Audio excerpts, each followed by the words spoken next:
ओम नमः शिवाय। हर हर महादेव। आप सभी का स्वागत है आपके अपने चैनल मीरा भक्ति स्टोरीज में। आज जेठ माह के कृष्ण पक्ष की द्वादशी तिथि और शनिवार है। आज द्वादशी तिथि को एकादशी व्रत का पारण किया जाएगा। शास्त्रों के अनुसार हर माह की 11वीं तिथि को एकादशी का व्रत किया जाता है। यह व्रत 3 दिनों तक चलता है। इसमें 10वीं तिथि की शाम से व्रत के नियम शुरू हो जाते हैं और 11 के पूरे दिन व्रत रखकर द्वादशी तिथि के दिन व्रत का पारण किया जाता है। एकादशी का व्रत अनेक पापों को नाश करने वाला माना गया है। इस दिन भगवान श्री हरि विष्णु, एकादशी माता, तुलसी माता और लक्ष्मी माता की पूजा की जाती है। ऐसा करने से हमें पुण्य फलों की प्राप्ति होती है और घर में सुख समृद्धि का वास होता है। और अपरा एकादशी अपार धन देने वाली मानी गई है। तो इस एकादशी में जो भी लोग पूरे विधि विधान से व्रत रखकर द्वादशी को पूरे नियम से इसका पालन करते हैं तो श्री हरि विष्णु का आशीर्वाद उस पर हमेशा बना रहता है। माना जाता है कि एकादशी और द्वादशी के दिन एकादशी व्रत की कथा सुनने मात्र से ही श्री हरि विष्णु का आशीर्वाद प्राप्त होता है, जिससे जन्म जन्मांतर के पाप नष्ट होकर व्यक्ति जन्म मरण के चक्कर से मुक्ति पा जाता है। एकादशी का व्रत समस्त पापों को नष्ट करने वाला माना गया है। द्वादशी के दिन जब इस व्रत का पारण करें तो पहले प्रेम पूर्वक ब्राह्मणों को भोजन करवाएं। उसके पश्चात दान दक्षिणा देकर उन्हें विदा करें। फिर भगवान श्री हरि विष्णु से व्रत और पूजा पाठ में हुई भूल चूक के लिए क्षमा मांगते हुए अपने व्रत का पारण करना चाहिए। एकादशी का व्रत संतान प्राप्ति, मोक्ष प्राप्ति और धन वैभव पाने के लिए बहुत ही उत्तम माना जाता है। पर यह सब कुछ पाने के लिए एकादशी का व्रत पूरे नियम से करना चाहिए और दूसरे दिन इसका पारण भी पूरे नियम अनुसार करना चाहिए। आज ही दोपहर के बाद से त्रयोदशी तिथि शुरू हो जाएगी। प्रदोष काल में त्रयोदशी तिथि होने के कारण प्रदोष व्रत भी आज ही रखा जाएगा और शनिवार को त्रयोदशी होने पर यह व्रत शनि प्रदोष व्रत के नाम से जाना जाएगा। शनि प्रदोष का व्रत संतान के लिए किया जाता है। तो जो भी शिव भक्त व्रत रखते हैं वो इस बात का ध्यान रखें। और अभी 2 दिन बाद वट सावित्री व्रत आने वाला है, जिसका सुहागिन बहनों को बड़ा ही बेसब्री से इंतजार है। तो सारी बहनें व्रत के लिए अच्छे से तैयारी कर लें और व्रत के पहले दिन अपने हाथों में मेहंदी लगा लें और व्रत के लिए जो जो सामग्री चाहिए उन्हें भी अच्छे से याद कर लें ताकि आपका व्रत अच्छे से पूरा हो। तो अब अपने सुनेंगे आज की कथा। हमेशा की तरह एक छोटी सी कहानी गणेश जी भगवान की। बोलो गणेश जी महाराज की जय हो। एक समय की बात है। एक तालाब में एक मेंढक और एक मेंढकी रहा करते थे। मेंढकी हमेशा सुबह जल्दी उठती और तालाब से बाहर आकर पाल पर बैठ जाती और सवा पहर दिन चढ़ने तक गणेश जी की पूजा किया करती थी। मेंढकी का इस तरह गणेश जी की पूजा करना मेंढक को बिल्कुल भी अच्छा नहीं लगता था। वह कहता कि कौन है गणेश जी, मैं तो किसी गणेश जी को नहीं मानता हूँ। गार खाती है ना मिट्टी खाती है, भूखी प्यासी पाल पर बैठी रहती है। मुझे देखो कितना हट्टा कट्टा हूँ, कोई विनायक जी की पूजा नहीं करता हूँ। पर मेंढकी पर मेंढक की बातों का कोई असर नहीं होता। मेंढक रोजाना इसी तरह चिल्लाता रहता। तो यह सुनते सुनते एक दिन गणेश जी भगवान नाराज हो गए और गणेश जी की माया से उसी तालाब पर राजा की एक दासी पानी भरने के लिए आती है और घड़े में जैसे ही पानी भरती है तो मेंढक और मेंढकी पानी के साथ उस घड़े में चले जाते हैं। तो वो घर ले जाकर उस पानी के घड़े को भट्टी पर चढ़ा देती है और नीचे आग जला देती है। तो जैसे ही पानी गर्म होता है तो मेंढक तो बुरी तरह से जलने लगता है और ज़ोर ज़ोर से चीखने लगता है और मेंढकी अपने गणेश जी की पूजा में लगी रहती है। तो वो कहता है कि मेंढकी कि मैं तो गर्म पानी में जल रहा हूँ और तुम आराम से बैठी हो। तो वो बोली, नहीं, मैं तो बिल्कुल नहीं जल रही, मुझे तो ठंडी ठंडी हवा आ रही है। तो मेंढक कहने लगा, कैसी बातें कर रही हो, घड़े के अंदर पानी उबल रहा है और तुम कह रही हो कि मुझे तो ठंडी हवा आ रही है। तो मेंढकी कहने लगी कि मैं तो गणेश जी की पूजा करती हूँ और गणेश जी भगवान मेरी रक्षा करते हैं। तो यह सुनकर मेंढक कहने लगा कि आज तू तेरे गणेश जी का ध्यान कर, हम इस मुसीबत से छूट जाएं, हमारी जान बच जाए। फिर आज के बाद मैं भी तुम्हारे साथ रोजाना 1.25 पहर दिन चढ़ने तक गणेश जी की पूजा किया करूँगा। तब तक कुछ नहीं खाऊंगा, पूजा करने के बाद ही गार मिट्टी खाया करूँगा। तो मेंढक के कहने पर मेंढकी ने मन ही मन गणेश जी का स्मरण किया। तो गणेश जी की माया से वहाँ 2 सांड लड़ते हुए आए और उस मटके से टकरा गए। मटका फूट गया और मेंढक मेंढकी बाहर निकलकर तालाब में पहुँच गए। अब मेंढक को गणेश जी की माया समझ में आ गई। अब वो भी रोजाना मेंढकी के साथ 1.25 पहर दिन चढ़ने तक तालाब की पाल पर बैठकर गणेश जी भगवान की पूजा अर्चना किया करता था। हे गणेश जी महाराज, जैसे आपने मेंढक मेंढकी की रक्षा की, वैसे ही हमारी और हमारे परिवार की रक्षा करना, सुख समृद्धि सुख सौभाग्य बनाए रखना। बोलो गणेश जी महाराज की जय हो। अब अपने सुनते हैं एकादशी व्रत के पारण पर सुनी जाने वाली राजा अम्बरीश की कहानी। बोलो श्री हरि विष्णु भगवान की जय हो। राजा अम्बरीश भगवान श्री हरि के परम भक्त थे।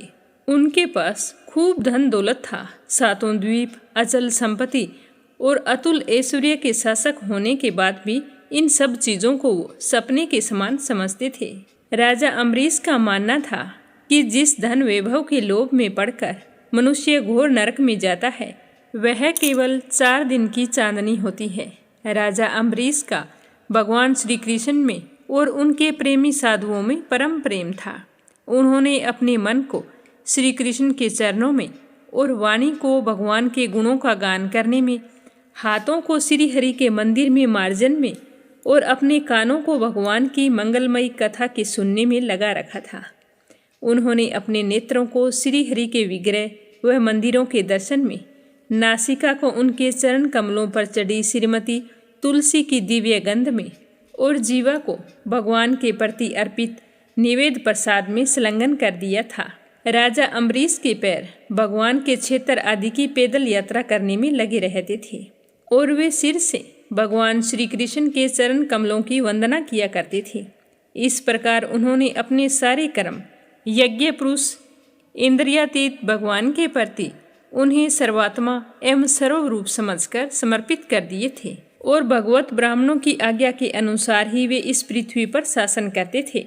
तो इस तरह राजा अम्बरीश की अनन्य प्रेममयी भक्ति से प्रसन्न होकर भगवान ने उनकी रक्षा के लिए सुदर्शन चक्र को नियुक्त किया था, जो हमेशा राजा अम्बरीश की रक्षा के लिए तैयार रहता था। एक समय की बात है, राजा अम्बरीश अपनी पत्नी के साथ भगवान श्री कृष्ण की आराधना करने के लिए 1 वर्ष तक द्वादशी प्रधान एकादशी व्रत करने का नियम लिया था। व्रत की समाप्ति होने पर कार्तिक महीने में उन्होंने 3 रात का उपवास किया और एक दिन यमुना जी में स्नान करके भगवान श्री कृष्ण की पूजा करके पहले ब्राह्मणों को भोजन करवाया, फिर सुसज्जित गौएं उन ब्राह्मणों के घर भेज दी। इस तरह से ब्राह्मण देवताओं को अच्छी तरह खुश करके उनसे आज्ञा लेकर व्रत के पारण की तैयारी करने लगे। तो उसी समय ऋषि दुर्वासा वहां पर पहुंच गए, जो श्राप और वरदान देने में माहिर थे। ऋषि दुर्वासा को देखते ही अम्बरीश उठकर खड़े हो गए, आसन देकर उन्हें बैठाया और विविध सामग्रियों से उनके चरणों में प्रणाम करके भोजन के लिए प्रार्थना की। दुर्वासा जी ने राजा अम्बरीश की प्रार्थना स्वीकार कर ली और कहने लगे कि भोजन तो मैं करूँगा, पर पहले स्नान करके आऊँगा। तो वह नदी तट पर चले गए। वहाँ पर ब्रह्मा जी का ध्यान करते हुए यमुना के पवित्र जल में स्नान करते रहे और उधर राजा अम्बरीश के पारण का समय बीतता जा रहा था। द्वादशी केवल 1 घड़ी भर की शेष रह गई थी। तो राजा अम्बरीश तो धर्म संकट में पड़ गए। तो ब्राह्मणों से परामर्श करने लगे, कहने लगे कि ब्राह्मण देवताओं, ब्राह्मण को बिना भोजन करवाए स्वयं खा लेना और द्वादशी रहते पारण ना करना, दोनों में ही दोष है। इसीलिए आप मुझे ऐसा कोई उपाय बताओ जैसा करने में मेरी भलाई हो और मुझे पाप ना लगे। मुझे क्या करना चाहिए? तो सारे ब्राह्मण विचार करके कहने लगे कि श्रुतियों में ऐसा कहा गया है कि जल पी लेना भोजन करना भी है और नहीं करना भी है। इसीलिए इस समय तुम जल से पारण कर लो। तो ऐसा निश्चय करके मन ही मन भगवान का चिंतन करते हुए राजा अम्बरीश ने जल पी लिया और फिर दुर्वासा जी के आने का इंतजार करने लगे। दुर्वासा जी आवश्यक कर्मों से निवृत्त होकर यमुना तट से लौट आए। जब राजा ने आगे बढ़कर उनका अभिनंदन किया तब उन्होंने अनुमान से ही समझ लिया कि राजा अम्बरीश ने पारण कर लिया है, तो उन्हें गुस्सा आ गया। उस समय दुर्वासा जी बहुत भूखे थे, तो वो क्रोध से थर थर कांपने लगे और उन्होंने हाथ जोड़कर खड़े राजा अम्बरीश से कहा, अरे इसे देखो तो सही, यह कितना क्रूर है, धन के मद में मतवाला हो रहा है। भगवान की भक्ति तो इसे छू नहीं सकती। यह अपने आप को समर्थ मानता है, इससे बड़ा तो कोई है ही नहीं। इसने तो आज धर्म का उल्लंघन करके बड़ा अन्याय किया है। मैं यहाँ पर इनका अतिथि बनकर आया था, पर यह मुझे खिलाए बिना ही स्वयं भोजन कर लिया है। ये मेरे क्रोध से नहीं बच सकता। यह कहकर राजा अम्बरीश से कहने लगे कि जो गलती तुमने की है उसकी सजा तो तुम्हें भुगतनी पड़ेगी। मुझे भोजन करवाए बिना तुमने व्रत का पालन कैसे किया? इस तरह बोलते बोलते दुर्वासा ऋषि क्रोध से जल उठे। उन्होंने अपनी एक जटा उखाड़ी और जमीन पर डाल दी। उससे एक राक्षसी उत्पन्न हुई, तो ऋषि दुर्वासा ने उससे कहा कि राजा अम्बरीश को मार डालो। तो वह आग के समान जलती हुई हाथ में तलवार लेकर राजा अम्बरीश पर टूट पड़ी। परम पुरुष परमात्मा ने अपने सेवक की रक्षा के लिए पहले ही सुदर्शन चक्र को नियुक्त कर रखा था। तो जैसे आग क्रोध से गुर्राते हुए सांप को भस्म कर देती है, वैसे ही सुदर्शन चक्र ने दुर्वासा जी की कृत्या को जलाकर ढेर कर दिया। जब दुर्वासा जी ने देखा कि मेरी बनाई हुई कृत्या तो जल रही है और सुदर्शन चक्र मेरी ओर आ रहा है, तो वे भयभीत हो गए और अपने प्राणों को बचाने के लिए वहां से भाग निकले। अब आगे आगे ऋषि दुर्वासा और पीछे पीछे सुदर्शन चक्र। तो दुर्वासा ऋषि भागते भागते आकाश, पृथ्वी, अतल वितल आदि नीचे के लोक, समुंदर, लोकपाल और उनके द्वारा सुरक्षित लोकों में एवं स्वर्ग लोक तक पहुंच गए। पर सुदर्शन चक्र उनके पीछे लगा ही रहा। तो इस तरह चक्कर को अपने पीछे लगा हुआ देखकर ऋषि दुर्वासा डर गए। जब ऋषि दुर्वासा को अपनी रक्षा करने वाला कोई भी दिखाई नहीं दिया, तो वो अपने प्राण बचाने के लिए देव शिरोमणि पितामह ब्रह्मा जी के पास गए और बोले कि पितामह, आप तो स्वयंभू हैं, आप इस तेजोमय चक्कर से मेरी रक्षा कीजिए। तो पितामह ने कहा कि दुर्वासा जी, मैं, शंकर जी, दक्ष, भृगु आदि प्रजापति, भूतेश्वर आदि सब जिनके बनाए नियमों में बंधे हैं तथा जिनकी आज्ञा शिरोधार्य करके हम लोग संसार का हित करते हैं, उनके भगत के द्रोही को बचाने में हम समर्थ नहीं हैं। जब पितामह ने इस प्रकार से दुर्वासा जी को निराश कर दिया, तो वो भगवान के चक्कर से डरे हुए कैलाशवासी भगवान शंकर की शरण में गई। तो शंकर जी से जाकर रक्षा की गुहार लगाई।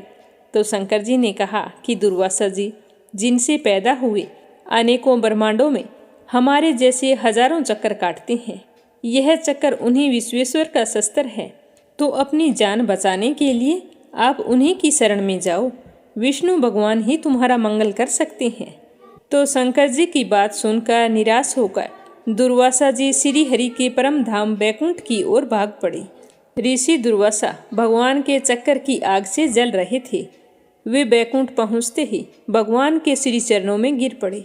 उन्होंने कहा कि हे अच्युत, हे अनंत, आप संतों के एकमात्र इच्छित हैं।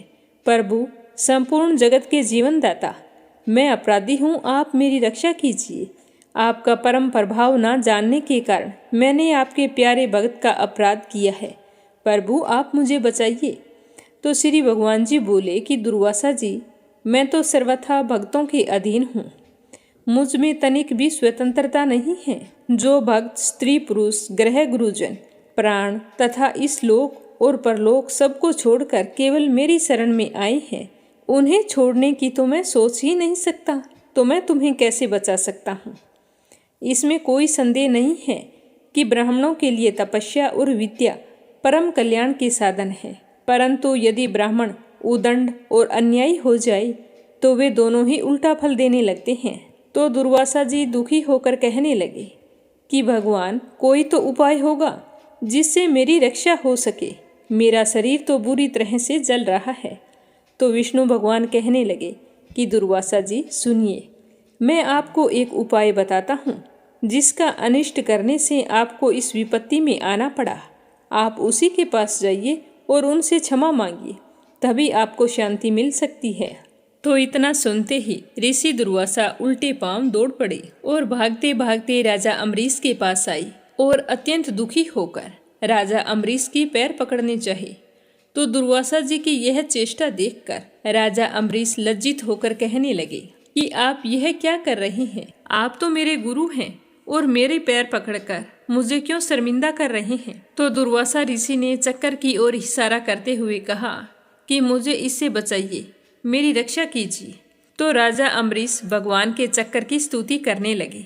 राजा अम्बरीश ने कहा कि प्रभु सुदर्शन, आप अग्नि स्वरूप हैं, भगवान के प्यारे 1000 दांतों वाले चक्कर देव, मैं आपको नमस्कार करता हूँ। समस्त अस्त्र शस्त्रों को नष्ट कर देने वाले एवं पृथ्वी के रक्षक, आप इस ब्राह्मण की रक्षा कीजिए। आप कृपया करके हमारे कुल के भाग्य उदय के लिए दुर्वासा जी का कल्याण कीजिए। हमारे ऊपर यह आपका महान अनुग्रह होगा।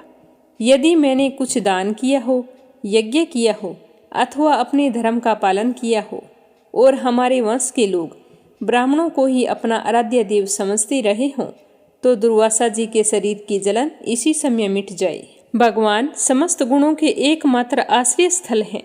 यदि मैंने समस्त प्राणियों की आत्मा के रूप में उन्हें देखा हो और वे मुझ पर प्रसन्न हों, तो दुर्वासा जी के हृदय की सारी जलन मिट जाए। जब राजा अम्बरीश ने सुदर्शन चक्कर की इस प्रकार स्तुति की, तो उनकी प्रार्थना से वह चक्कर शांत हो गया और दुर्वासा जी चक्कर की आग से मुक्त हो गए। उनका चित्त स्वस्थ हो गया और वे राजा अम्बरीश को अनेकों उत्तम आशीर्वाद देते हुए उनकी प्रशंसा करने लगे। दुर्वासा जी ने कहा कि धन्य है, आज मैंने भगवान के प्रेमी भक्तों का महत्व देखा। राजन, मैंने आपका अपमान किया, फिर भी आप मेरे लिए मंगल कामना कर रहे हैं। महाराज अम्बरीश, आपका हृदय करुणा भाव से परिपूर्ण है। आपने मेरे ऊपर महान अनुग्रह किया है। आपने मेरे अपराध को भुलाकर मेरी रक्षा की है। जब से ऋषि दुर्वासा के पीछे वो सुदर्शन चक्कर पड़ा था और वो अपने जीवन की रक्षा के लिए भाग रहे थे, तो सभी देवी देवताओं के पास जाकर राजा अम्बरीश के पास लौट कर आए। तब तक 1 साल का समय व्यतीत हो चुका था। फिर भी राजा अम्बरीश ने भोजन नहीं किया था। वे ऋषि दुर्वासा के लौटने का इंतजार कर रहे थे। तो उन्होंने दुर्वासा जी के चरण पकड़ लिए और उन्हें प्रसन्न करके विधि पूर्वक भोजन करवाया। तो यह देखकर दुर्वासा ऋषि बहुत ही खुश हुए। राजा अम्बरीश के गुणों की प्रशंसा करते हुए उनसे अनुमति लेकर आकाश मार्ग से प्रस्थान कर गए। इस तरह ऋषि दुर्वासा के प्रसन्नता पूर्वक चले जाने के बाद में राजा अम्बरीश ने अपने परिवारजनों के साथ बड़े ही प्रेम पूर्वक भोजन किया। कुछ साल बीतने के बाद में राजा अम्बरीश अपने ही समान भक्त पुत्रों पर राज्य का भार छोड़कर स्वयं वन में चले गए। वहाँ वे बड़ी ही धीरता के साथ आत्म स्वरूप भगवान में अपना मन लगाकर गुणों के प्रवाह रूपी संसार से मुक्त हो गए। भगवान श्री हरि विष्णु के परम भक्त राजा अम्बरीश की इस कथा को द्वादशी के दिन सुनने पर भगवान श्री हरि विष्णु बहुत ही प्रसन्न होते हैं और अपने भक्तों पर हमेशा अपना आशीर्वाद बनाए रखते हैं। बोलो विष्णु भगवान की जय हो। अब अपने सुनेंगे शनि प्रदोष व्रत कथा। बोलो भोले शंकर की जय हो, शनि महाराज की जय हो। प्राचीन काल की बात है कि एक नगर में एक सेठ जी रहा करते थे। सेठ जी के घर में हर तरह की सुख सुविधाएं थी, अन्न धन की कोई कमी नहीं थी। लेकिन सेठ जी के कोई संतान नहीं थी, तो संतान न होने के कारण सेठ और सेठानी हमेशा बहुत ही दुखी रहा करते थे। सेठ जी ने अपने नगर में धर्म कर्म के खूब कार्य करवाए, धर्मशाला बनवाई, मंदिर बनवाए, कुएं बावड़ी आदि का निर्माण करवाया, हवन यज्ञ आदि भी किए। फिर भी सेठ जी को संतान की प्राप्ति नहीं हुई। समय बीतता गया। अब सेठ जी को संतान का दुख और भी ज़्यादा सताने लगा। वो सोचने लगे कि अगर हमारे संतान ना हुई तो हमारे जाने के बाद में इस धन का अधिकारी कौन होगा और कौन हमारा श्राद्ध कर्म करेगा। हमारा तो जीना ही व्यर्थ है। इतने धर्म कर्म के कार्य किए, पुण्य किया, फिर भी हमें एक संतान की प्राप्ति नहीं हुई। इस तरह सोचते सोचते सेठ जी एक दिन बहुत ही दुखी हो गए और सेठानी से कहने लगे कि क्यों ना हम सब कुछ छोड़ छाड़ कर तीर्थ यात्रा पर चलते हैं। तो सेठानी ने कहा कि ठीक है। तो सेठ जी ने अपना सारा कारोबार नौकरों को सौंप दिया और खुद सेठानी को साथ लेकर तीर्थ यात्रा पर चल पड़े। जैसे ही सेठ और सेठानी अपने नगर से बाहर निकले तो एक पीपल वृक्ष के नीचे एक साधु महाराज बैठे थे, जो ध्यान लगाकर बैठे थे। तो सेठ जी सोचने लगे कि क्यों ना साधु से आशीर्वाद लेकर आगे की यात्रा शुरू की जाए। तो यह सोचकर सेठ और सेठानी साधु बाबा के सामने जाकर हाथ जोड़कर बैठ गए। जैसे ही साधु बाबा ने आंखें खोली तो देखा कि सामने सेठ और सेठानी काफ़ी समय से आशीर्वाद की प्रतीक्षा में बैठे हैं। तो साधु ने सेठ और सेठानी से कहा कि मैं तुम्हारा दुख जानता हूँ, मुझे बताने की ज़रूरत नहीं है। तुम्हारी संतान नहीं है, इसीलिए तुम दोनों दुखी होकर तीर्थ यात्रा के लिए जा रहे हो। पर मैं तुम्हारी श्रद्धा भक्ति से बहुत ही खुश हूँ, इसीलिए तुम्हें एक उपाय बताता हूँ। तुम शनि प्रदोष व्रत करो। इस व्रत को करने से तुम्हें संतान का सुख अवश्य प्राप्त होगा। तो साधु ने इस तरह व्रत के बारे में बताकर प्रदोष व्रत की विधि बताई और कहा कि तुम इस तरह से शंकर भगवान की वंदना करना कि हे रुद्र देव शिव नमस्कार, शिव शंकर जग गुरु नमस्कार, हे नीलकंठ सुर नमस्कार, शशि मौली चंद्र सुख नमस्कार, हे उमाकांत सुधी नमस्कार, उघर तव रूप मन नमस्कार, ईशान ईश प्रभु नमस्कार, विश्वेश्वर प्रभु शिव नमस्कार। तो प्रदोष व्रत की विधि और वंदना सुनकर सेठ और सेठानी दोनों बहुत ही खुश हुए और साधु बाबा से आशीर्वाद लेकर तीर्थ यात्रा के लिए चल पड़े। जब सेठ और सेठानी तीर्थ यात्रा से वापिस आए तो सारे नगरवासी और घर के नौकर चाकर उन्हें वापिस आया हुआ देखकर बहुत ही खुश थे। क्योंकि सेठ जी नेक दिल इंसान थे, तो सारे नगरवासी उनके संतान न होने के कारण बहुत ही दुखी रहा करते थे और हमेशा भगवान से दुआ करते थे कि हमारे सेठ जी को भी संतान की प्राप्ति हो। तो सेठ और सेठानी ने तीर्थ यात्रा से वापिस आकर शनि प्रदोष व्रत करने शुरू कर दिए। तो शनि प्रदोष व्रत के प्रभाव से 10वें महीने सेठ जी के घर एक सुंदर पुत्र ने जन्म लिया। तो सेठ जी का घर और जीवन खुशियों से भर गया।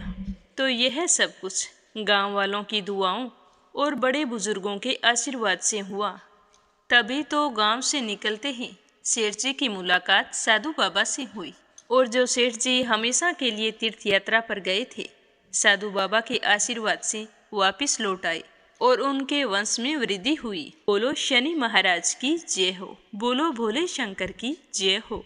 अब अपने सुनते हैं भगवान देव नारायण की कथा का आगे का अध्याय। तो प्रेम भाव से कहिए, श्री हरि विष्णु भगवान के अनंत स्वरूपों की जय हो, देव नारायण जी की जय हो।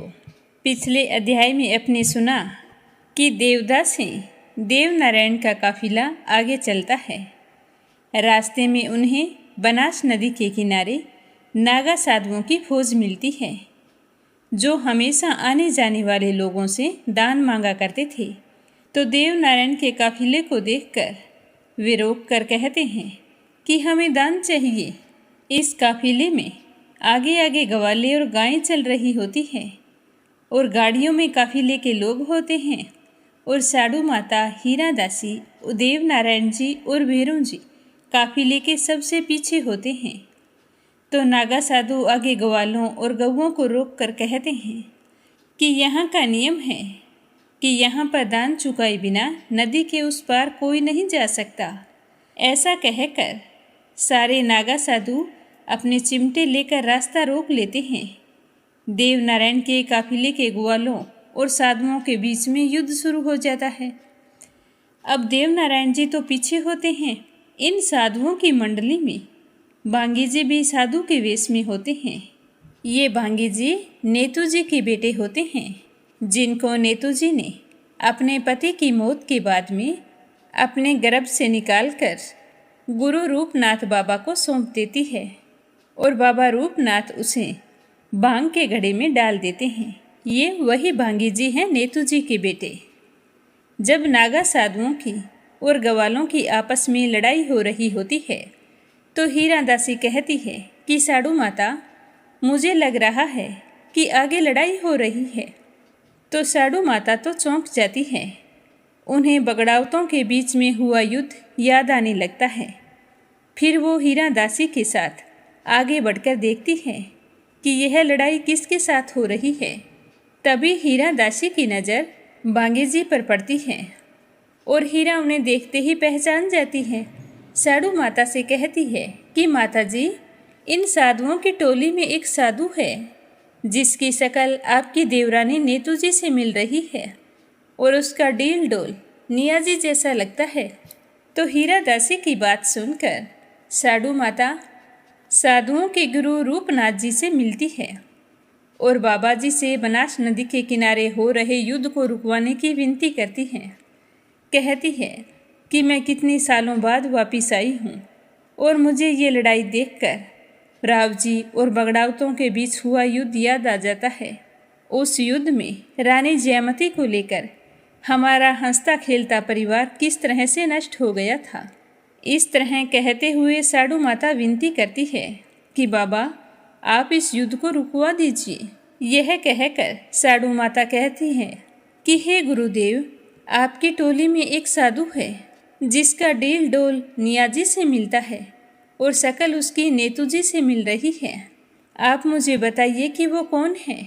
तो साधु माता के पूछने पर बाबा रूपनाथ जी बताते हैं कि इसका नाम भांगी जी है और यह नियाजी और नेतू जी का ही बेटा है।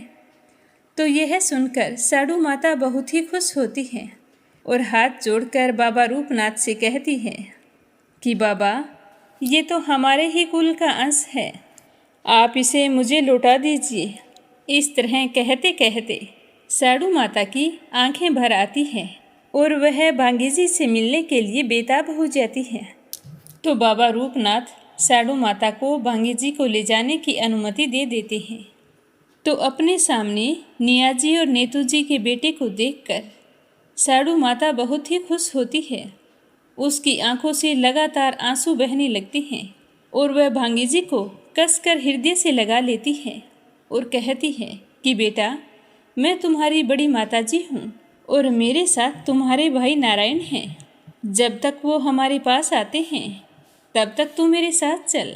मैं तेरी हजामत बनवा कर गंगा जल से स्नान करवाती हूँ और अच्छे वस्त्र पहनने के लिए दूंगी। इस तरह कहकर फिर से अपने गले लगा लेती है और उस समय साधु माता को अपने देवर नियाजी और देवरानी नेतू जी की बहुत याद आती है। फिर भांगी जी की हजामत बनवा कर गंगा जल से स्नान करवा के साधु माता उसे पहनने के लिए बहुत ही सुंदर वस्त्र देती है, जिसे पहनकर वो अपने पिता नियाजी की तरह लगने लगता है। तो उसे देखकर साधु माता उसे बार बार निहारती है। तभी वहाँ पर नारायण आ जाते हैं। तो नारायण को साधु माता बताती है कि नारायण, ये भांगी जी हैं, ये तुम्हारा भाई है, तुम्हारे काका नियाजी का बेटा है। तो अपने भाई के बारे में जानकर नारायण को बहुत ही खुशी होती है और वो भांगी जी को गले से लगा लेते हैं और फिर दोनों आपस में खूब बातें करते हैं। फिर भांगी जी को साथ लेकर नारायण का काफिला आगे बढ़ता है। फिर मंगरोप में आकर रुकता है, जहाँ पर साधु माता और हीरा दासी 11 वर्ष पहले एक रात अपनी गऊओं के साथ रुकी थी। वहाँ गऊओं का दूध निकाला था, फिर दही जमाया। सुबह उठकर उस दही को भिगोया और बची हुई छाछ को नीचे वहाँ पर गिराकर आगे चल दी थी। तो साधु माता नारायण से कहती है कि बेटा, इसी जगह पर मैं और हीरा दासी 11 साल पहले एक रात रुके थे, जब तुम बिल्कुल ही छोटा था। अब यह जगह देखते ही मुझे अंदाज़ा हो गया है कि अब हमारी धरती आने वाली है। पर हमारी धरती आए उससे पहले पीपलदे के साथ तुम्हें फेरे पूरे करने होंगे। अगर आज तुमने अपने फेरे पूरे नहीं किए तो आने वाले कलयुग में 3 फेरे लेने की ही प्रथा बन जाएगी। तो अपनी माता के कहने पर देवनारायण जी पीपलदेव के साथ बाकी के फेरे लेकर उसे अपने बाएं अंग में ले लेते हैं। वहाँ पीपलदेव के पिताजी धार के राजा भी आते हैं और पीपलदेव को खूब सारा दान दहेज देते हैं। जिसकी जितनी श्रद्धा होती है उतना पीपलदेव की झोली में डालते जाते हैं। कोई 1 मोहर, कोई 2 मोहरें, कोई 5 मोहर और कोई 10 मोहर पीपलदेव की झोली में डाल देते हैं। वहाँ पर एक भील होता है। उसके पास उस वक्त पीपलदेव को देने के लिए कुछ नहीं होता, तो वह जंगल में जाकर बेल पत्र के पेड़ को जोर से हिलाता है और एक बीला तोड़कर लाता है और पीपलदेव की झोली में डाल देता है।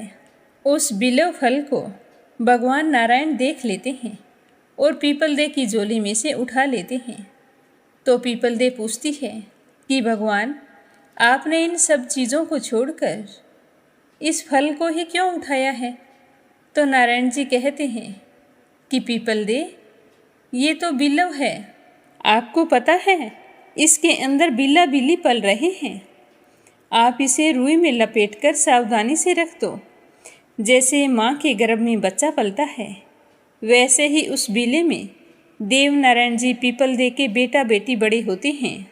फेरों की रस्म पूरी करने के बाद में देवनारायण का काफिला मंगरोप से चल पड़ता है और आगे चलता चलता मांडल आकर रुकता है, जहाँ भगवान और छोछो बाट दोनों साथ साथ तालाब की पाल पर घूमते हैं। छोछो बाट नारायण को बताते हैं कि यह तालाब आपके दादा परदादा ने बनाया है।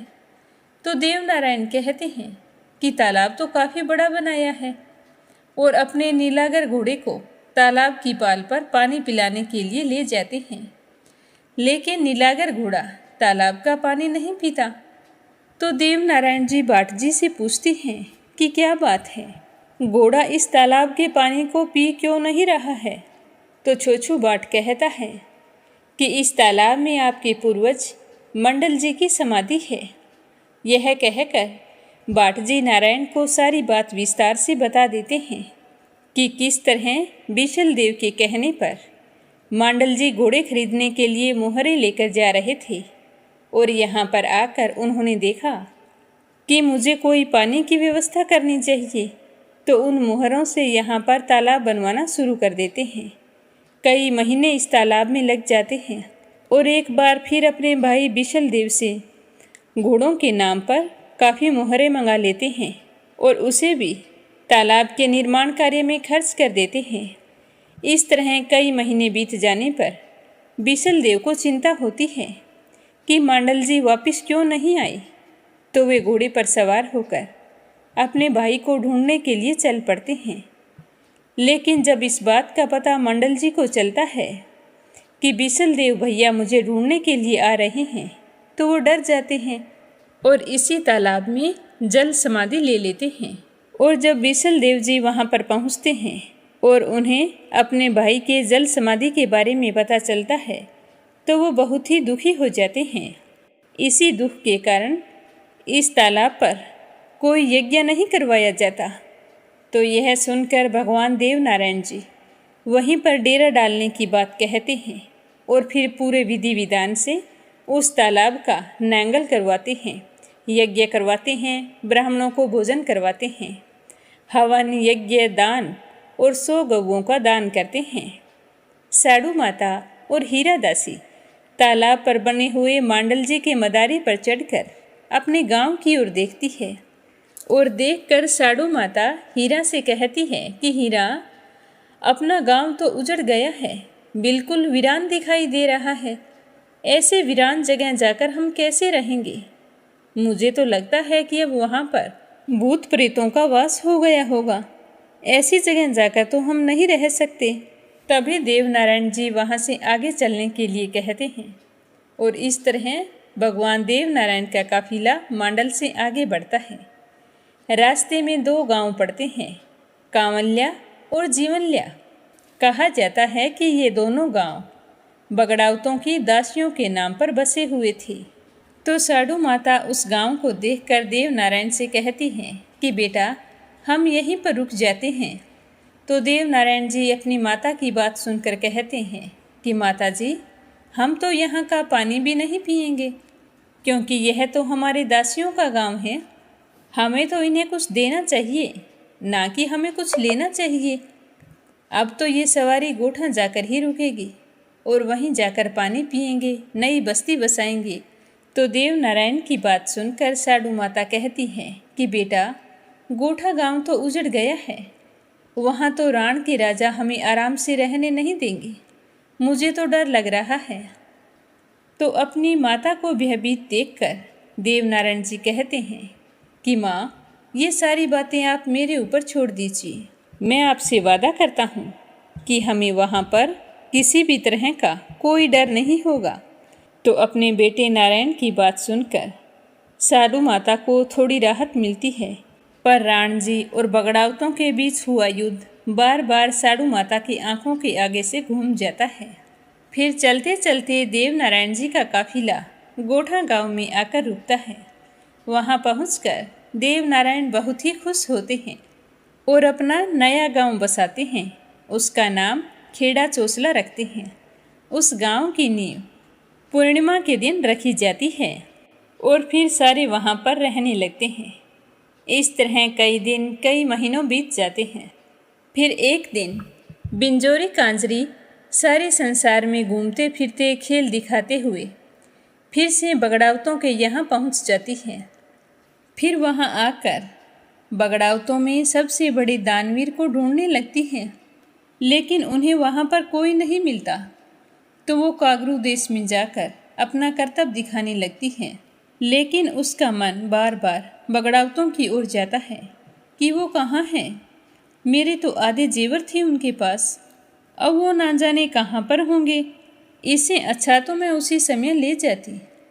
फिर वो उड़ती हुई पंखुड़ियों से बात करती हुई कहती है कि हे चीलो, यहाँ पर बगड़ाउत रहते थे, अब वो कहाँ हैं, मुझे उनके हाल सुनाओ।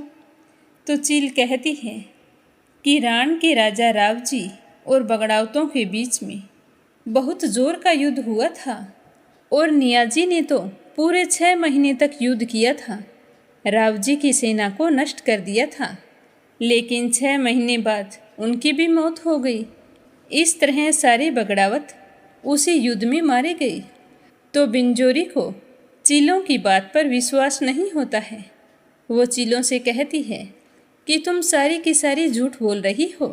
फिर बिंजोरी अपनी साथियों से कहती हैं कि अपना डेरा यहाँ से उखाड़ लो और चलो अपने बाबा रूपनाथ के पास चलते हैं और उन्हीं से पूछते हैं कि बगड़ावत कहाँ हैं। हम तो इतने साल उनके गुणगान करते रहे और अब पता चला है कि वो बगड़ावत अब रहे नहीं, ऐसा कैसे हो सकता है। तो वे सारे अपना डेरा वहाँ से उखाड़कर बाबा रूपनाथ के पास चल पड़ते हैं। फिर वहाँ पहुँचकर उन्हें प्रणाम करके बिंजोरी उनसे पूछती है कि बाबा रूपनाथ, मैं ये क्या सुन रही हूँ कि बगड़ाउत अब नहीं रहे। तो उसकी बात सुनकर बाबा रूपनाथ कहते हैं कि मैं तुम्हें ही बताता हूँ कि 23 बगड़ावत भाई राव जी के युद्ध में मारे गए, लेकिन 24वां तेजाजी पाटन में है। अगर तुम्हें कोई काम है तो तुम उसके पास चली जा, यहाँ पर उसके बारे में किसी को पता नहीं है। तो एक बगड़ावत के जिंदा होने की खबर सुनकर बिंजोरी बहुत ही खुश होती है। फिर वहाँ से अपने डेरे लाद कर आगे बढ़ जाती है और पाटन में जाकर अपना डेरा डाल देती है। वहाँ तेजाजी से मिलकर बाकी बगड़ावतों के हाल पूछती है और उनकी मृत्यु की खबर सुनकर बिंजोरी बहुत ही दुखी हो जाती है। फिर तेजाजी से कहती है कि मैंने अपने आधे जेवर आपके यहाँ छोड़े थे। तो तेजाजी बिंजोरी को बताते हैं कि तू अजमेर चली जा, वहाँ पर सवाई भोज का बेटा महेंद्र जी रहता है, उसके पास तुम्हारे आधे जेवर हैं जो उसके पिताजी ने उसे समलाए थे और कहा था कि जब भी बिंजोरी कांजरी आए तो उसे ये दे देना। उसकी ये अमानत मेरे पास बरसों से पड़ी है। युद्ध के समय ही महेंद्र जी को अजमेर भेज दिया था और वो वहीं पर पले बड़े हैं। और अजमेर में राजा बिसल देव का राज है और ये बगड़ावत उसके छोटे भाई का वंश है। महेंद्र जी सवाई भोज का बेटा है जो राजा बिसल देव के पास ही पल बढ़कर बड़ा होता है और वहाँ पर महेंद्र जी बड़ा होकर थानेदार बन जाता है। ये सारी बातें सुनकर बिंजोरी कांजनी को विश्वास हो जाता है कि बगड़ावत भाई युद्ध में मारे गए हैं और फिर वो सवाई भोज के बेटे मेंदू के पास चली जाती है और वहाँ जाकर अपने करतब दिखाना शुरू करती है। बहुत ऊंचे आसमान में रस्सी बांधकर उस पर चढ़कर एक हाथ में बांस लेकर अपने करतब दिखाती है और करतब दिखाते समय वो सवाई भोज के गीत गाती है। तो वहाँ पर बिशल देव जी अपने छोटे बड़े सभी राजाओं को लेकर आते हैं और बिंजोरी से कहते हैं कि बिंजोरी, मैं तुझे हाथियों का जोड़ा देता हूँ, 10 गांव का पट्टा लिख देता हूँ। तू आज से सवाई भोज का नाम लेना छोड़ दे और मेरे गुणगान करने शुरू कर दे। तो बिशल देव जी की बात सुनकर बिंजोरी कहती है कि अपने गांव किसी भाट को दे दो, मैं तो सवाई भोज का नाम कभी नहीं छोड़ सकती। मैं सारी पृथ्वी की परिक्रमा कर आई हूँ, पर हे राजा, सवाई भोज जैसा दानदाता मुझे आज तक कहीं भी नहीं मिला और आप कहते हैं कि मैं उनका गुणगान करना छोड़ दूँ, ये कभी नहीं हो सकता। तो राजा बिशल देव जी फिर कहते हैं कि ये बिंजोरी, तू मुझे ये बता कि मरे हुओं के गीत क्यों गा रही है, उससे तुम्हें क्या मिलने वाला है। अगर तुम मेरे गीत गाएगी तो मैं तुम्हें सोने की मोहरें दूंगा। तो बिशल देव की बात सुनकर बिंजोरी कहती है कि 1.25 करोड़ के जेवर मैंने धारण कर रखे हैं और तुम भी 1.25 करोड़ के जेवर मुझे देकर ये जेवर पूरे 2.5 करोड़ के कर देते हो तो मैं तुम्हारा गुणगान करने लग जाऊंगी। पर मैं जब तक जीवित हूँ मैं सवाई भोज को तो नहीं भूल सकती। ये बात बहरमदा का ठाकुर सुन लेता है और वह महेंद्र जी को जाकर सारी बात बता देता है। तो महेंद्र जी को याद आता है कि मेरे पिताजी ने मुझे कुछ धन और जेवर दिए थे, वो इस पोटली में हैं, वो इसी बिंजोरी की अमानत हैं। तो यह सोचकर महेंद्र जी उस पोटली की तलाश करते हैं तो वहाँ एक ढाल के नीचे रुमाल में बंधी हुई पोटली मिल जाती है। ढाल पर लिखा होता है कि यह बिंजोरी कांजरी के जेवर हैं। तो महेंद्र जी जल्दी से वो पोटली लेकर वहाँ जाते हैं जहाँ बिंजोरी अपनी करतब दिखा रही होती है।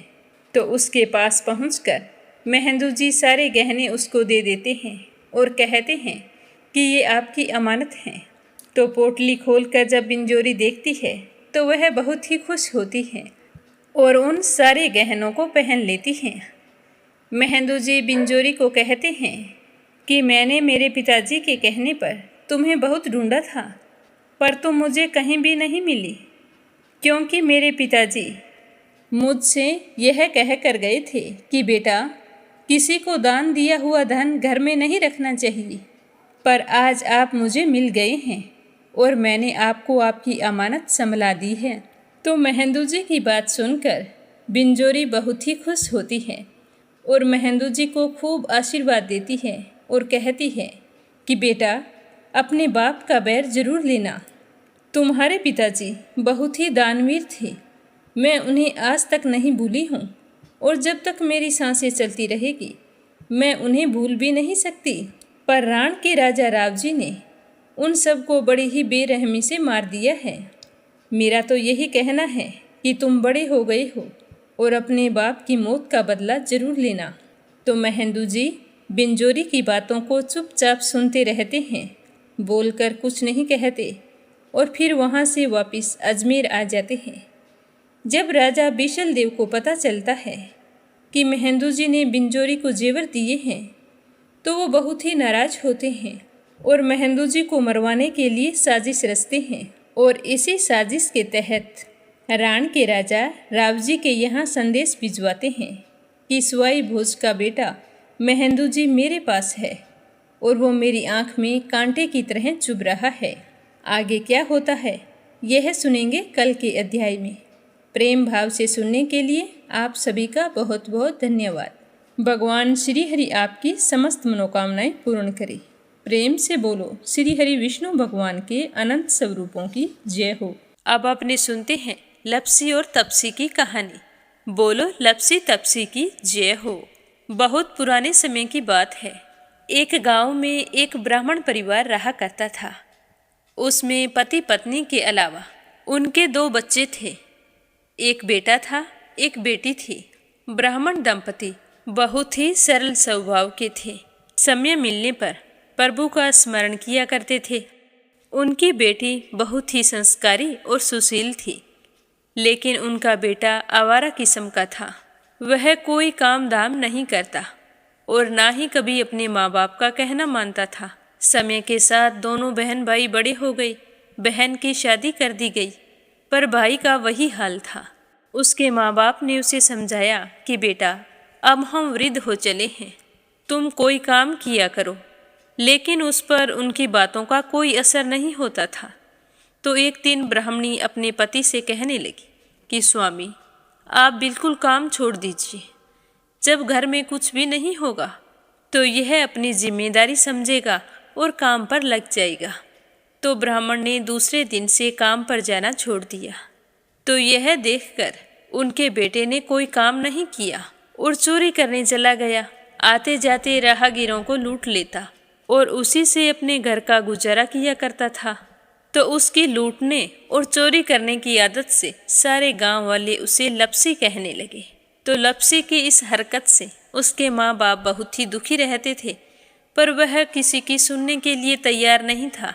इसी तरह समय बीतता गया। एक दिन की बात है कि लपसी एक पीपल के पेड़ पर बैठा था।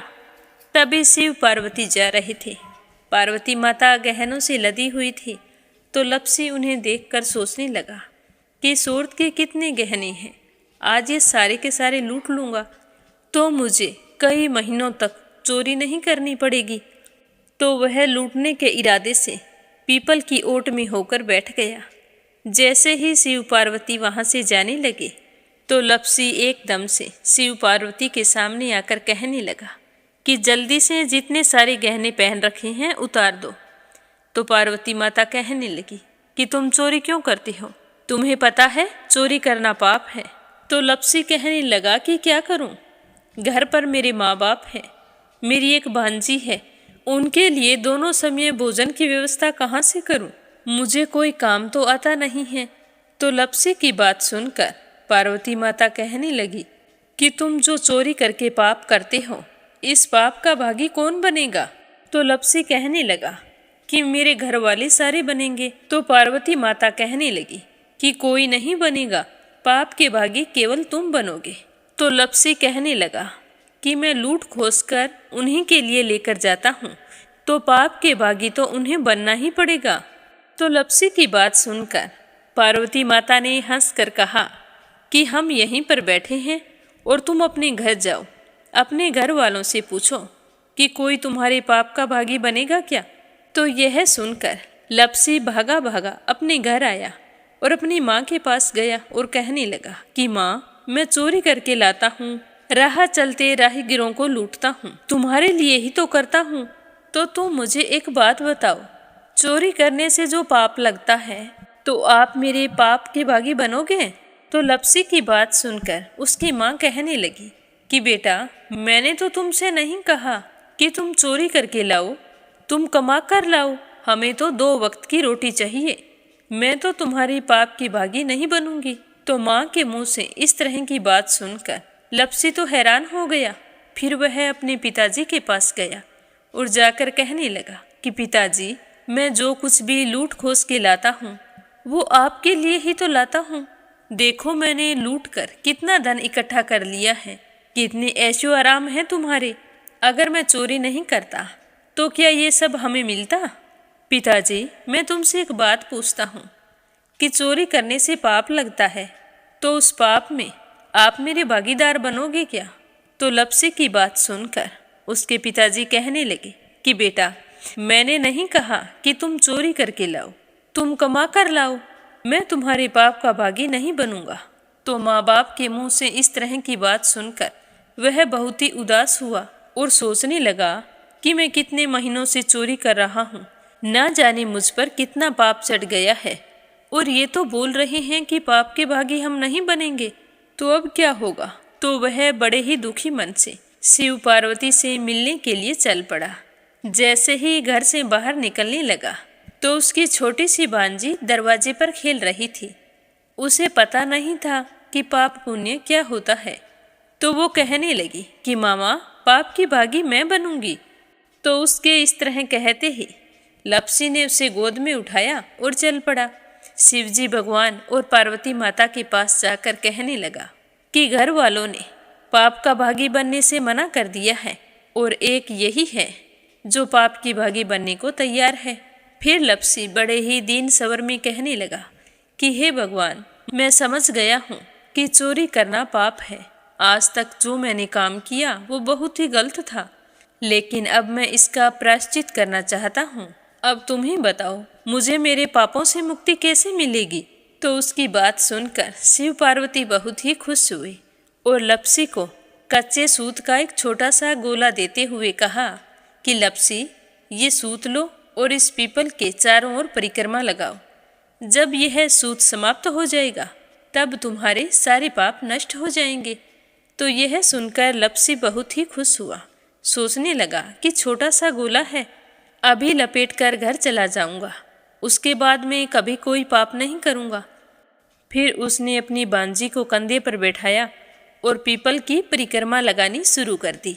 अब भगवान का वह सूत खत्म कहाँ होने वाला था। लप्सी चक्कर लगाता गया पर वह सूत खत्म नहीं हुआ। चक्कर लगाते लगाते 1 महीने, 6 महीने, साल, पूरे 12 साल बीत गए, पर वह सूत खत्म नहीं हुआ। 12 साल बाद एक बार फिर शिव पार्वती जी वहाँ से गुजर रहे थे, तो पार्वती माता ने कहा कि स्वामी, चलो लप्सी को चलकर देखते हैं। तो शिवजी कहने लगे, वो चोरी करने वाला, लूटने वाला कब का चला गया होगा। तो पार्वती माता कहने लगी कि नहीं स्वामी, चलकर देखने में क्या जाता है, चलो एक बार देखते हैं।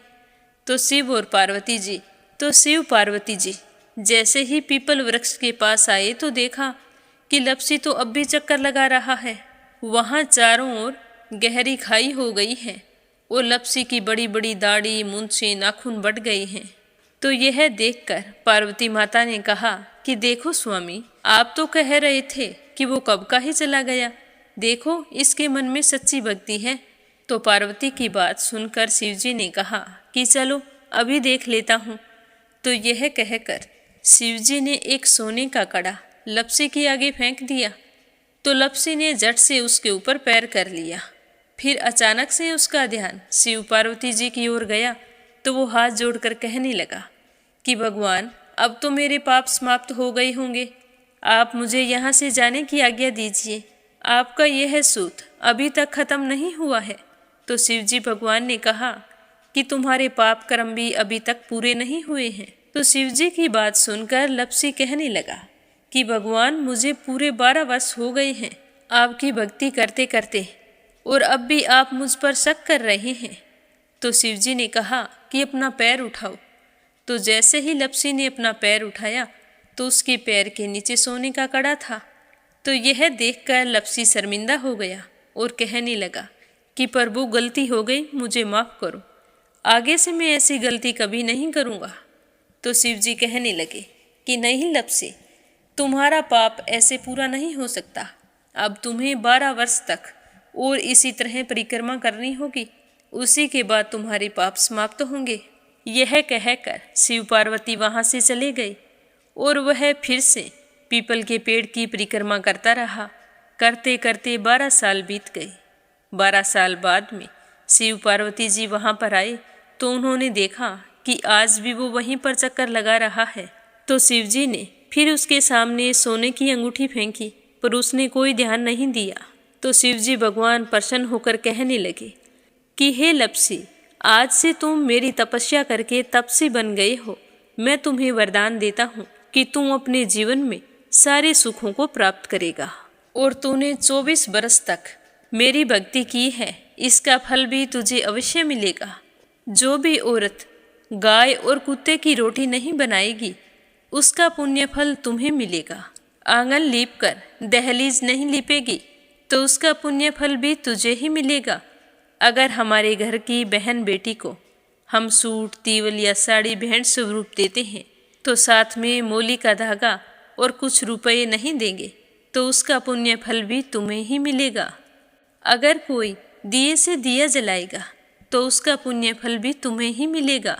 अगर व्रत और पूजा पाठ में सारी कहानी सुन ले और तुम्हारी कहानी ना सुने तो उसका पुण्य फल भी तुम्हें ही मिलेगा। कहा जाता है कि तभी से सुबह पहली रोटी गाय की और सुबह की अंतिम रोटी छोटी बनाई जाती है और शाम को अंतिम रोटी बड़ी बनाई जाती है जो कुत्ते की होती है। और दिए से दिया भी नहीं जलाया जाता और घर की बहन बेटियों को सूट और तीवल के साथ भेंट स्वरूप कुछ रुपए भी जरूर दिए जाते हैं। और उसी दिन से हर व्रत कथा के बाद में लपसी तपसी की कहानी जरूर सुनी जाती है और कथा समाप्त होने पर कहा जाता है कि लपसी का फल लपसी को मिले, तपसी का फल तपसी को मिले। हमारी पूजा पाठ का, हमारे व्रत का और हमारी कहानी का पुण्य फल हमें मिले। बोलो लपसी तपसी की जय हो। अब अपने सुनते हैं कथा सुनने वाले प्यारे श्रोताओं के नाम। आज का पहला कमेंट संजय, सोनिया, हिताक्षी, दीपेश, मयंक हरियाणा से। दूसरा है अपराजिता मीना श्रीवास्तव नेपाल से। तीसरा है परमेश्वरी रघुवीर सिंह निहाल विहार दिल्ली से। आरती खेरावत अगरखर से। सरला रानी करनपुर से। नीलम जायसवाल हैदराबाद से। यूएन तिवारी इंदिरा तिवारी लखनऊ से। रुक्मणी शर्मा अंबाला से। राधा रोहिला दिल्ली से। विप्लव हांजोंग असम से। श्रीचंद यादव गया बिहार से। शीला सिन्हा, मीरा श्रीवास्तव, ममता श्रीवास्तव, माला छम्मा जौनपुर से। बिमला नेपाल से। जगदीश, कृष्णा, सोनू, संतोष, लकी, चित्रा, मंजीत, ज्योति और हनी। बीनू मेहरा दिल्ली से। सीमा जोशी, रवि कुमार जोशी दिल्ली से। अंजलि शर्मा शहादरा से।